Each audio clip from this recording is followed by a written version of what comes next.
Hi everybody, I'm Fehr, and I want to welcome you to my live video lesson today. I appreciate you taking the time out of your day to join me here, and I'm always excited about these lessons. For the next couple of weeks, we're going to be talking about painting flowers. It's spring, everything's starting to bloom, and it's really exciting to start to see those hints of green life here in northern British Columbia, where we have such long winters. And you can see I have flowers beside me. I bought some hydrangeas at the grocery store. I just couldn't resist them. They don't grow here. They freeze during the winter, so I have to keep them indoors or buy them. And I have another little flower arrangement here. And this is another grocery store arrangement that I've rather badly arranged. I'm not very good at arranging flowers, and that's okay, because we can take an inexpensive grocery store flower arrangement and we can make it into something really wonderful with our paintings, and something that lasts a lot longer than flowers do in a vase. So we're going to have a lot of fun over the next few weeks developing some techniques and strategies for painting florals, and taking maybe a cheap looking arrangement, something that doesn't look as grand and expensive as maybe we would like. So we're going to move right over to my work surface here. I'm going to switch the camera, and that'll just take a second, and put my flowers in a place where I can see them without knocking them over. And they're going to be my inspiration today. That means they're not going to be the boss. They're just going to serve as artistic guidance for our first layer of our floral painting. And as you can see here, I have a first layer painting. We're not gonna use, I don't know if we'll touch this today. We'll see how much time we have. But this is kind of our goal for getting started here, is just, we're gonna start with our first layer, and we're gonna paint a foundation. And often what I'll see is watercolor painters will take a look at their arrangement they want to paint, the flowers or the object that they want to paint, and they'll take their white paper and they'll paint that object, and then they'll say, now what do I do about the background? And the problem with that is, when you have a complex background or a complex shape, to go around that object, let me see, I have one here we can use. So here I've got my object, and I don't really have a background painted here. This is from a demo from a month or two ago. And so then you decide, oh, I want to have maybe let's see here, a blue background. I'll just pick a color at random. And so then you have to paint around all of these shapes. And that's rather time consuming. And if you don't do it perfectly, you're going to get white spaces where your paint didn't quite touch the object, or you might get an overlap where, with watercolor being transparent, if the blue overlaps the green, you are going to see a bit of a line. And then the other thing is, because your object changes in value, some of the parts of the object are dark and some are light. If I use a solid blue for the whole thing, well, that's going to look too dark in some areas, too light in others, and in some areas it's going to be too similar in values so that it doesn't stand out. And so suddenly we have just this we've just made our job a lot harder now, feeling like we have to paint around our object. And then the other issue can be is, if you've used a lot of paint to paint your object, if I've layered a lot of paint here, if my damp brush touches some of that pigment, sometimes that pigment will bleed. And so then I've not only got an issue of trying to get a very accurate background up against my outline, but I also have to worry about that color bleeding if the pigment isn't as staining or as fast as as I might like it to be, because some different types of paint will bleed more than others. And the more paint you have on your paper, the more likely it is to bleed too. The other thing is, now here, if I'm outlining this, I'm filling in my background, I have on this side of the stem this blue. I need to match that value on this side. If I go quite a bit darker or quite a bit lighter, it's not going to look like it works. It's not going to look like it has a flow. So I not only have to, be very accurate in my painting, very careful, but I also have to be paying attention to the flow of the values across the page so that I have unity throughout my painting. And so it gets a little bit complicated. So it really is better to think about your background before you start painting. I should say that if you have painted an object like this and you want to do a background after the fact, maybe it's a simpler shape, or maybe you just really feel like it needs a background and you're willing to put in the work, because if you have a great painting that needs a background, take the time to put in the work to paint a background for it. You don't have to say, well, it's too hard, I'm not going to do it. But if you do decide that you're going to paint a background, I would encourage you to paint it in a dark color. I'm trying to see what I have for dark colors here in my palette. This is I think this is Payne's Blue Gray. It was a mystery color last week, and I've worked with it throughout the week, and I am pretty sure it's Payne's Blue Gray. So that's what we'll call it. You can take a dark color, and I'm going to make Payne's Blue Gray more interesting by adding some ultramarine turquoise. And I'm going to make it even more interesting by adding some Rose of Ultramarine, which is kind of a purple. That's going to give me a beautiful violet. You can paint a really beautiful dark background, and it's damp here. And the dark background can eliminate some of those issues because you'll really see those white spaces, so that you can paint right up to the object without leaving any white space in between. And you can overlap a little bit of the object without it showing as a line. And if you're painting a really dark background, you'll also have, if it's a lighter object, it can really glow against a rich dark background. And you might need to do a couple of layers of those dark values in order to make that pop. And you can see how adding that dark background has really changed it. And when you're going with a super dark background, you do have to paint it after the fact. It doesn't work very well to paint it in advance, which is what we're going to do today. Okay, so when we are painting, starting our first layer of our painting, I want to plan ahead a little bit. I really like a pale background, and sometimes, it is appropriate to do just a white background, especially if you're looking for a botanical style. But today we're going to talk about just having that foundation, having something on our paper so that we can build from that. And I'm going to pull some flowers over here. I don't have a lot of room, but we can set, I'm going to pull out these Alstroemeria, probably not pronouncing that right. And then I've got a yellow flower here, don't know what they're called. They're a little bit like a chrysanthemum in their shape, but they're mini, so maybe they're mini chrysanthemums, that's what we'll call them. And I have some white daisies that are starting to get a little withered. And I'm going to see if I can snap one off the stem there. So I'm running out of space. So I have some white daisies, and I have some big pink lilies as well, which I'm not going to pull over because it's just too large, and then I'm going to get pollen all over the place. So I have these flowers nearby, and I have an arrangement of them sitting on my desk, but I really don't want that arrangement to be in charge because, like I said, I didn't do a very good job of arranging it. So I'm just going to use the flowers as a general guideline to help me have my shapes accurate and to help me build that foundation. And one thing I like to think about when I'm painting, I'm trying to see if I have a scrap of paper I can demonstrate on. I'm just going to grab this sheet of paper here, and what the heck, I'll use this blue highlighter.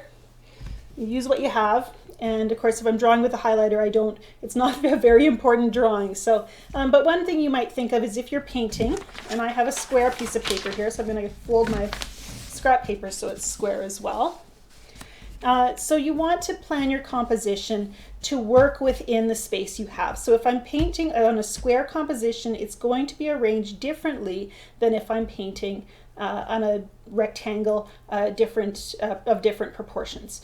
And so I can think about my flower arrangement, and generally flower arrangements tend to be kind of larger in the middle. you might have like a big full shape, and then you might have a few objects kind of coming off of that shape, narrower, you know, coming out here or there. So I could plan to have, this is my not very inky highlighter apparently, so I might have a large shape here that tapers in the corner, and then of course I have leaves, and I could plan to paint my vase if I wanted to. I don't really, so I'm going to just plan that I might have leaves coming out, coming down here, and then the shape kind of tapering off down below. So you kind of often with flowers you end up with a flower arrangement, you're going to have a large shape tapering on both the sides, and how you position those is your composition. So if I'm thinking of that, then I know that my largest mass of flowers is here. I have probably more green around the edges, and then I have some extra space where I'm not going to be putting a lot of detail. So when I plan my foundation, I need to be thinking in those terms. So I want you guys to see kind of what's in my head right now. If you know what's in my head, you'll probably understand it just a little bit better as I start to paint it. And I'm going to start with dry paper. And a lot of, most of the time I don't paint wet and wet because I really like the control that I get when I start on dry paper, and I'll show you what I mean. And I'm going to grab some quinacridone magenta and keep it quite juicy. And this might be some of those alstroemeria that I was talking about, these guys. So we're going to put a little bit of that on the paper. And because everything's so juicy, it's going to stay quite light. And as I continue to paint, I'm going to add water. And so what I get then is I get some of the edges of the flowers are already starting to appear. And yet it's loose enough that I can let it look fairly indistinct, but it's giving me a suggestion of where those flowers are. And I'll explain that a little bit more as I paint. I'm trying to think and talk at the same time, which is always a challenge. But I'm just starting with one type of flower, and I'm adding water right away. Anything I don't like, I get to wash it away. Let's grab some yellow. And I'm going to take this, which is cadmium yellow. And those little mini chrysanthemums are quite round, so as I paint, I'm thinking round. And, you know, maybe there's one coming off. That actually looks just like a little mini chrysanthemum sticking out from the arrangement. And I might rinse that away a little bit with some water in a minute, but right now we'll just let it sit. As the yellow touches the pink, I get, it starts to take over a little bit. The cadmium yellow is quite dominant, because it is a little more opaque, and because it's actually, this is a Core, made by Core, Modern Watercolors, and their colors tend to have a lot of flow. They'll push themselves into a wash in quite an aggressive way. And I'm going back with my pink because as I've added water, that pink has gotten lighter.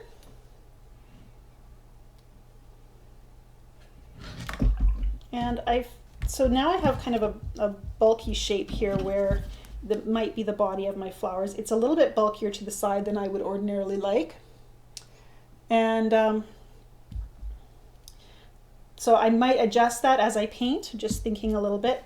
And then here where these shapes are quite strong, because this is the beginning of my painting, I don't want to be too locked into any one design. We're creating a foundation. So I'm adding some water here to soften some of those edges. And I'm going to start adding a little bit of green. I'm going to put some green gold right over here. And green gold is pale enough that it can kind of masquerade as yellow, but it works really well for a foundational leaf as well. So by just putting some of that color in here and flicking out with my brush. The brush I'm using here is an Escoda Versatile number 10 Rigger. It is my favorite brush and I use it basically 90% of the time when I'm painting. It holds lots of paint and it creates some beautiful shapes as you pull or flick or squash it on the paper. It does everything.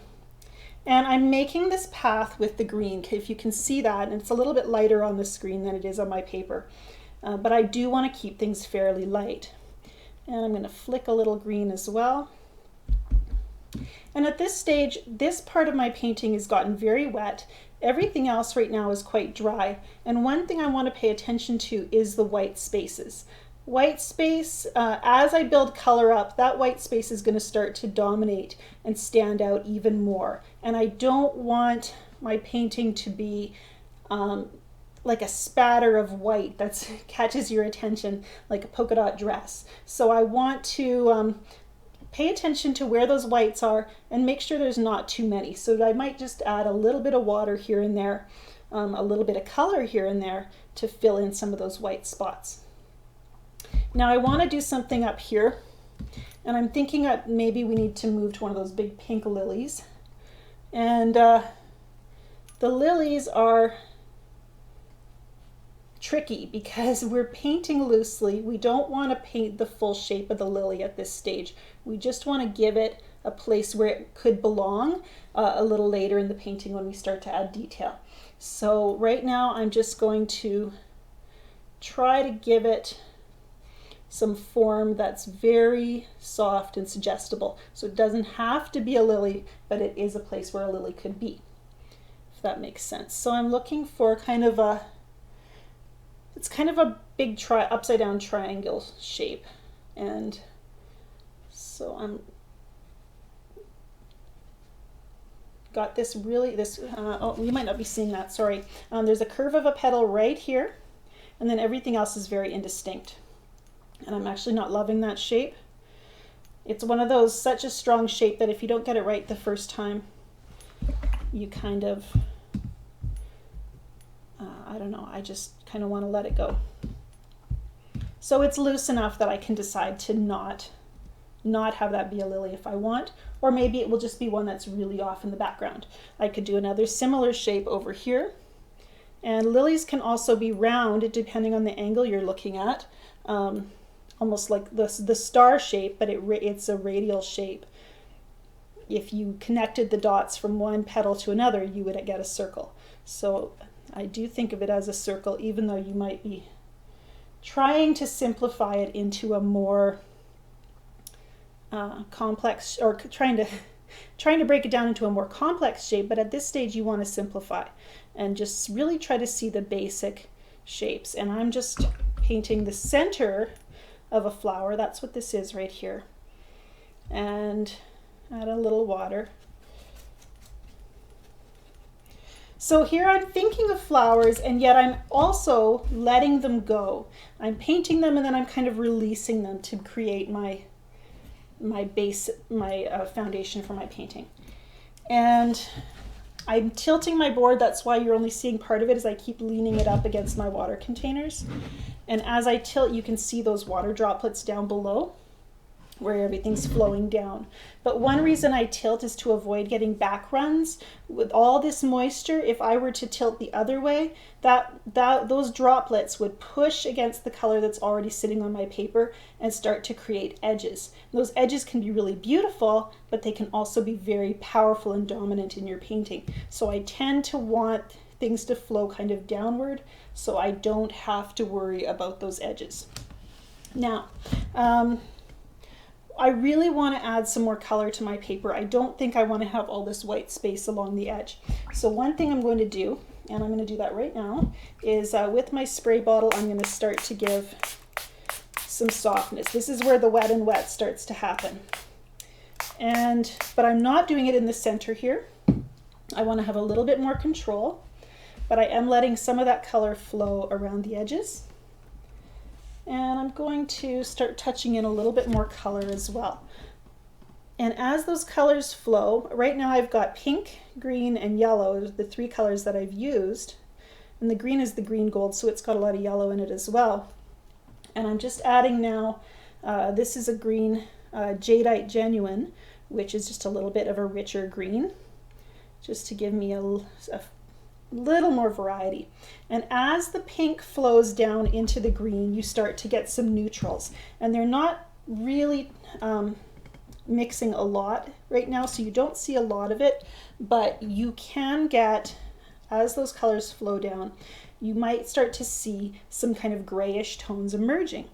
And that's actually a really good thing because you want to have some neutrals as kind of a quiet space in your painting. And I really love to think of neutrals that way, that they give the quiet, peaceful spots for those brilliant pure colors to really shine. And those contrasts help our painting to work quite well.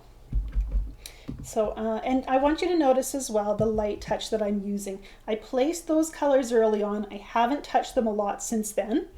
If I want to, I can add, you know, some more brilliant color here and there. That's very strong quinacridone magenta, and that gives me some really lovely pops of color. Notice that I've placed them in kind of a triangle. That also gives me a little bit stronger composition when I'm thinking of placing those brilliant colors in a way that they kind of move through the painting. They're not just all clustered or huddled on one side of the painting. And I'm going to add a little cadmium yellow and see what that does into those spaces as well. Just a little bit of experimenting. And if you put a bold color that you're feeling not real confident about, you're not loving, add a drop of water and let it flow away. And notice I'm not scrubbing it. I'm not trying to blot it and lift it. I'm just giving it a little river to run down. And as it flows downward, you know, that color is decreased and it's spread out more so it looks a lot lighter. And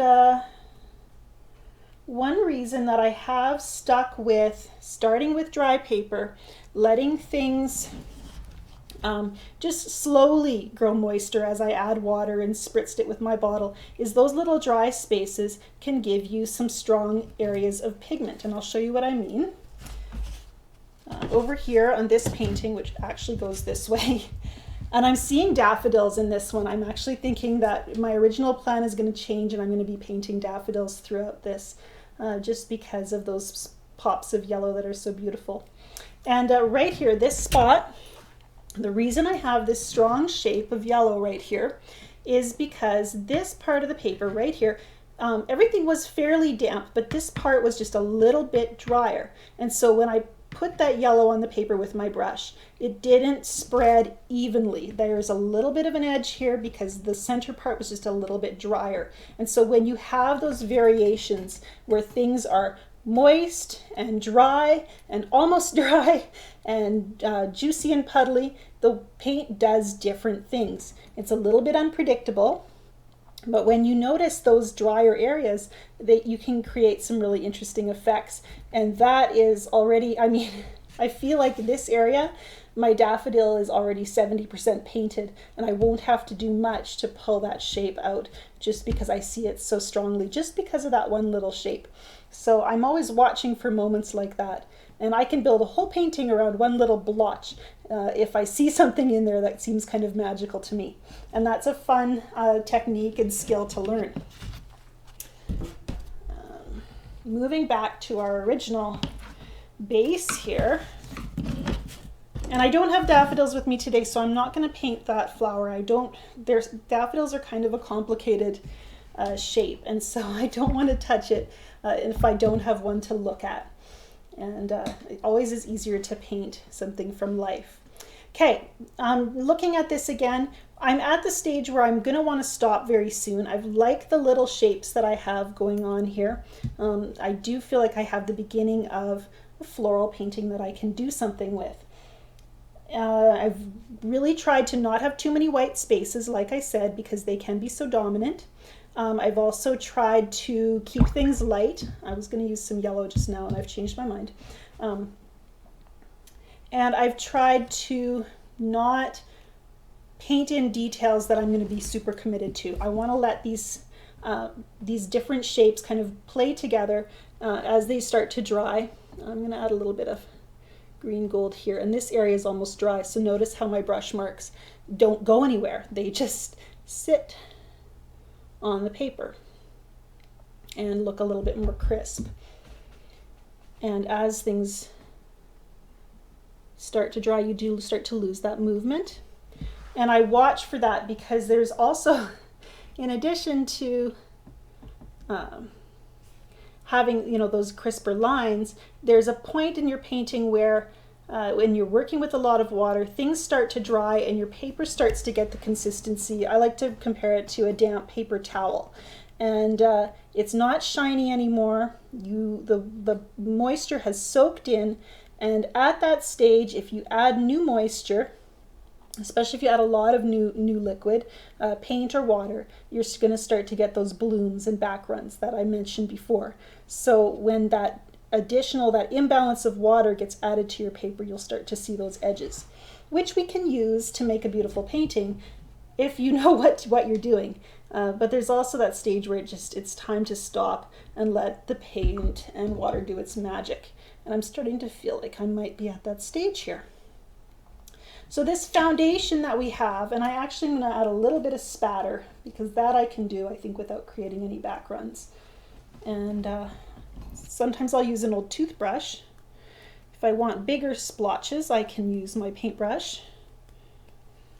And just adding a little bit for interest. And because things are damp, they're quite soft, those little blotches. And if I mix that green that was on my brush with the pink I was using, I'll get that neutral I mentioned, which we can touch in with the brush, and it's kind of a brown neutral, and that's okay. I think there's a little more pink in it than there is green. That's why it's kind of a little bit on the reddish brown side of things. And you can gauge your the balance. That if you're mixing your own neutrals, take a look at, you know, the hue that you've made. Is it kind of reddish and warm? Then you need more cool color added. Is it bluish or greenish and cool? Then you know you need to add more of the warmer of the two complements. Okay, I'm going to take a break from this painting, and one thing I love about doing these foundational backgrounds is you can do several of them. It really only takes a few minutes to do a background like this and set it aside. So why wouldn't you, while you're inspired by your flowers, paint 2 or 3, and then you might have one you really love and can see a lot of possibilities in, one you're not so sure of. You know, try different things, and you'll get 3 different paintings out of it, and hopefully one that you'll love. There's a lot. One reason we're doing this series is because it can be really fun and easy to do a loose foundation layer like this, and there's so much promise in it, and yet we get into our second and third layers and we start to feel like we're going to mess it up. And so we're going to, over the next couple of weeks, continue working at learning how to take this very promising first layer and make it work as a whole painting, instead of just painting madly until we ruin it. So if you've ever had that situation where you've had a painting of first layer with great promise, and then you've managed to mess it up and turn it into something you're really unhappy with, that's exactly what we're going to be dealing with for the next few weeks. I'm going to take a look at your questions here. Right now, I'm not painting, but there are still magical things happening. As the paint dries, these colors continue to move and mingle, and effects continue to happen. We're getting a little edge right here. That's going to make a really effective flower petal. And so I'm not touching this with a blow dryer or trying to speed up the drying process, because I want the paint and water to have its chance to work. And so it's doing that right now.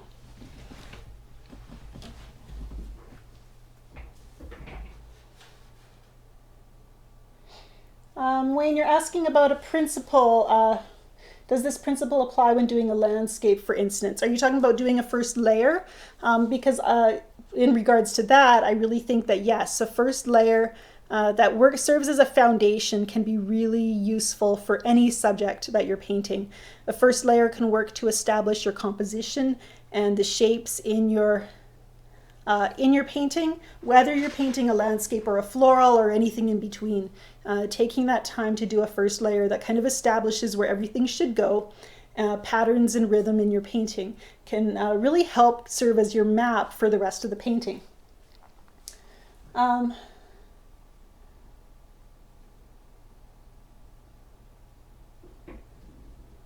Questions. As I was adding the final touches, were you thinking ahead to floral details or still painting intuitively? it's very tricky because you want to stay loose and you want to paint intuitively, and yet you want to be inspired by stuff, by the thing you're looking at. And so I think there's this balance that we never quite get right, just like being a parent. We never quite find the perfect, I shouldn't say we never quite find it. The times when we have this perfect harmony between what we see and how we interpret it, they're very rare. And it's always a little bit of a battle between your literal eye and that beautiful expression from your heart. And your literal eye wants to say, this is what I see, so that's what has to be on the paper. And so we're always kind of fighting that a little bit. I think there's a lot of freedom in recognizing that in this first layer, I get to do whatever I want, really. I'm thinking ahead to my composition, but I'm also staying relaxed enough to let pretty things happen on the paper and not feel like it has to turn into something.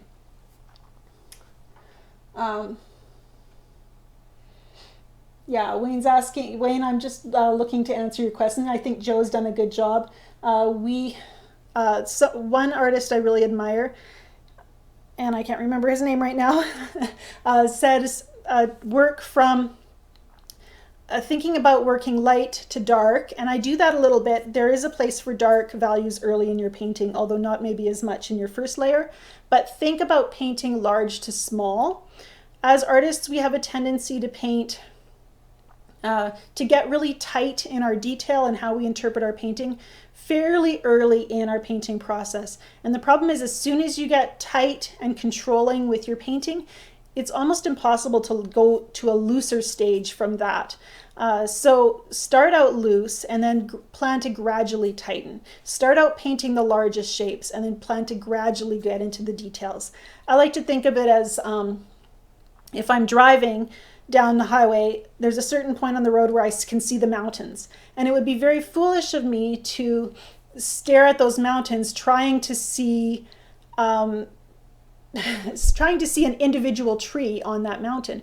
The first time I see it, it's so distant, all I'm seeing is the major shape of that object, and the values kind of all go together, so it's kind of a grayish, an even grayish blue. And then as I get closer, I start to be able to see more detail. And so painting, we need to kind of take a long view like that. Imagine that you're seeing it from very far away. What would stand out to you? And then gradually get closer, zoom in, if you will, on those details as you're painting. I can't promise that in the next few weeks, as we do these learning to build a painting from our first layer, as we do these exercises, I can't promise that everything's going to turn out. There's a lot of unpredictability and a lot of unsolved issues starting with the first layer like this. And I'm just like you. I can overwork a painting. I can put too much detail in the edges instead of in the focal point.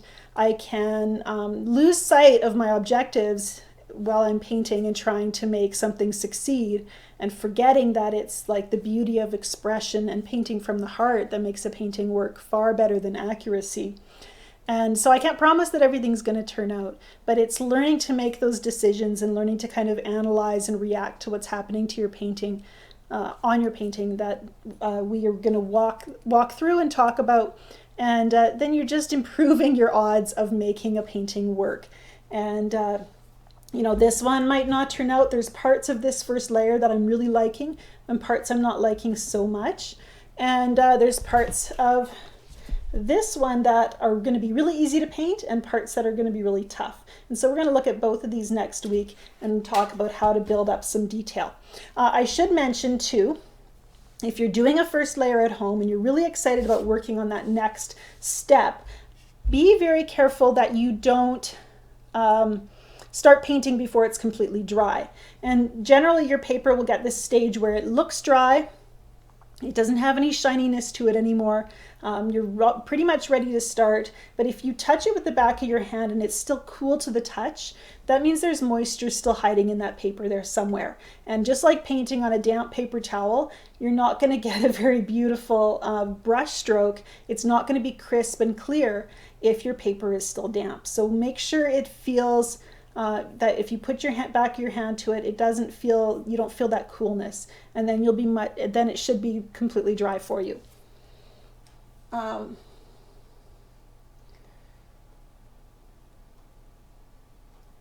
Just looking at the questions again.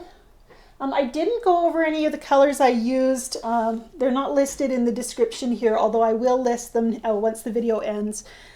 The interesting thing that I do want to mention is this painting here and this one here are using two completely different color palettes. You do not need to use the exact same colors as me in order to make a beautiful first layer of your painting.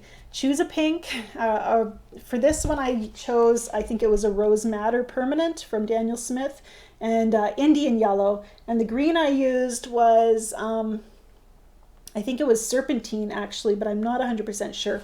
So it does, you know, I'm using a pink and a yellow and a green. They don't have to be the same as what I've used here. They are still going to work together in a similar way. Some yellows work better with pink than others. Some yellows work better with red than they do with pink. So it, you know, it helps to try out some yellow-pink combinations to see what you get in terms of your orange or your peach. It's good to know that they play well together before you put them on paper.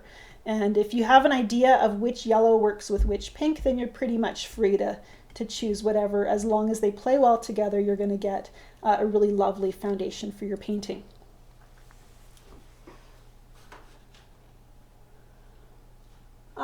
Joe's asking about my favorite greens for floral leaves. I used jadeite today, which is a little bit different for me. I haven't been using it very much, but I've enjoying trying it out. It's quite bright, so then I usually like to tone it down with something. You put a little bit of a red or an orange into it to just give it a little more muted. I love green gold. I use, trying to think here, I use a little sap green. I like undersea green, cascade green. There's so many lovely greens, and there's also some really beautiful greens you can make by mixing your own. Take a blue, take a yellow, see what you get. Play around with it. Sometimes when you mix blue and yellow, ultramarine blue is a good example. When you add that to a yellow, they separate slightly as they dry, and so you get this beautiful complexity of color that's really fun to work with. I'm just going to switch my camera over. I think we're wrapping up here. But if you'll stick around, I'm going to share a link in just a few minutes. I'm going to do a live video book review here in just a moment. I'm going to be reviewing, just switching the camera here. I'm going to be reviewing Your Inner Critic is a Big Jerk by Danielle Krysa. So stick around and I'll share the link so that you can join that live broadcast. I want to thank you for joining me today and for your comments. Maddie, you're saying your favorite green is gold green, but very crumbly. Sometimes it depends on the brand of paint you're using. If your paint is very dry in the palette, it could just be that brand doesn't dry very well. Some of them don't. And then you're better off often using it fresh, or just making sure you spend a little time kind of nursing it with water before you get started painting. The ones I use are Danielle Smith, and they tend to, most of the Danielle Smith colors sit really well in the palette once you've dried them. Abby, that's great advice. If you have a hard time leaving the first layer when in a creative state of mind, make several paintings at once and you can let your creativity loose on another piece of paper. This is such great advice because when you start, when you're painting loosely on a blank sheet of paper, to switch over into detail orientation can take, it takes a transfer of your thinking. And so work on, stay in that zone for a while, work on several pieces and really get yourself loosened up. And then, as you start to looking for those details and settle down a little bit, let those creative energies out and settle down and sit back and start looking for those details. Okay, we're gonna just take a break here. I'm gonna end this broadcast, and then if you stick around, I will broadcast live again in just a few minutes with my book review. So thank you again for joining me. I really appreciate you being here. Your great questions and your avid attention can be a little bit of pressure. I always want everything to turn out, and there's no promises with watercolor. I do not force myself to feel like I have to turn out a perfect painting every time. When you're under that kind of pressure, creativity goes into hiding. It turtles into its shell. And so by letting yourself make a mess and experiment and ask what if and even ruin a painting, when I give myself permission to do those things, I end up with a much more creative result. I'm able to paint more freely from my heart. So I want to encourage you to think of it in that way, and I think you'll enjoy your painting adventures just that much more. So thank you for watching. Stick around, I'll be back in just a few minutes.